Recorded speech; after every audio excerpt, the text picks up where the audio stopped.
Welcome to In Depth with Academia. I'm Richard Price, CEO of academia.edu, and it's fantastic to have you with me today. So get comfy, grab a cup of tea, or whatever feels right, because we're diving into a truly fascinating bit of Victorian history, one that's eerie, emotive, and surprisingly relevant to the way we handle images and memories today. This episode, I'm walking you through a thought-provoking paper by Roland Keates, his thesis from Derby University in the UK, titled Forget Me Not, The Use of Real and Fake Photographs in Victorian Mourning Practices. Just so you know, I'm presenting Roland's arguments and findings neutrally. I'm not here to endorse or dispute his takes, but to unpack his research and let you, the listener, explore the ideas and make up your own mind. Now, what was Roland aiming to figure out? Basically, the core question he tackles is this: were those iconic Victorian spirit photographs genuine glimpses of the afterlife, or were they outright fakes? And perhaps more importantly, even if they were fake, did it really matter to the people who cherished them? Why did these photographs, whether they showed real spirits or just expert trickery, become so meaningful for grieving Victorians?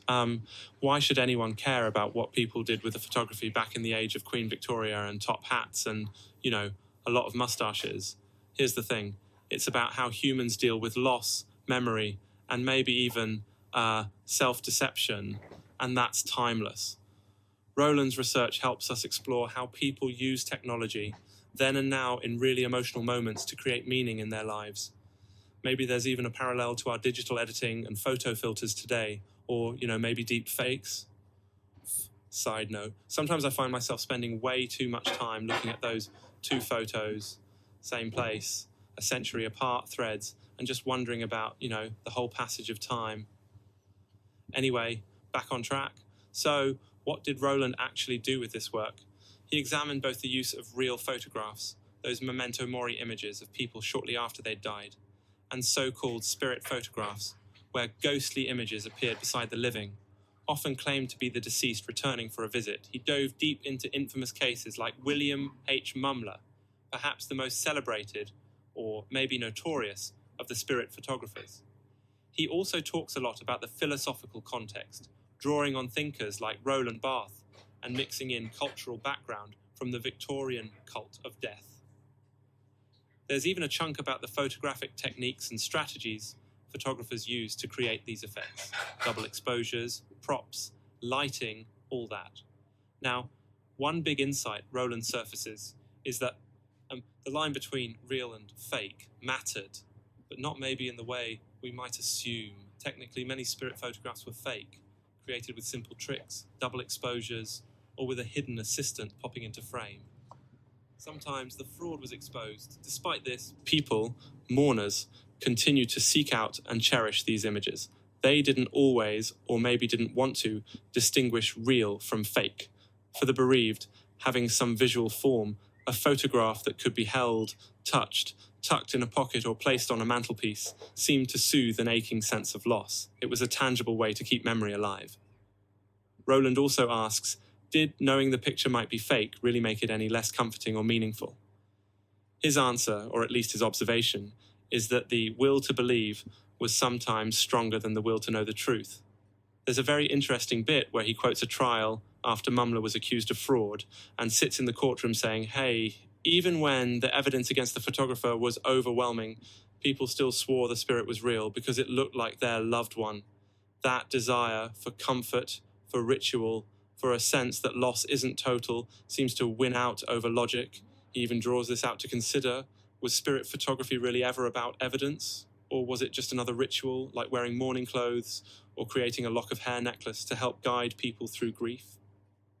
The photograph, real or staged, gave the mourner a focus for their emotion, a way to process pain and preserve memory, even if the medium itself was suspect. Barthes called photographs a kind of resurrection, a way for the dead to still appear present.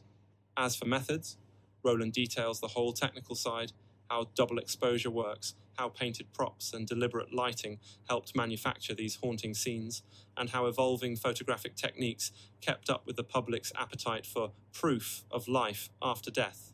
But again, the problem isn't really whether the technique fooled anyone. More often, people chose to be fooled or just didn't care because the emotional need was so deep. So, what does any of this mean for you, for us. Maybe it's a gentle reminder that the way we remember people, how we honor loss and seek meaning, is shaped just as much by what we choose to believe as by objective reality. That's not to say one should never question or seek evidence. Absolutely not.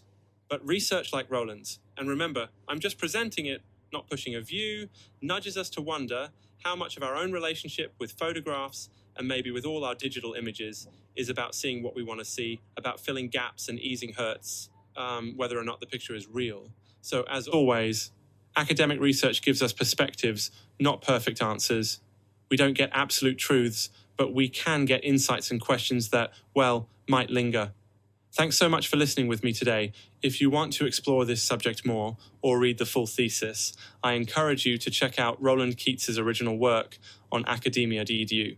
Until next time, keep asking questions, keep reflecting on what pictures mean in your life, and just maybe look twice before believing your own eyes. See you on the next In Depth with Academia.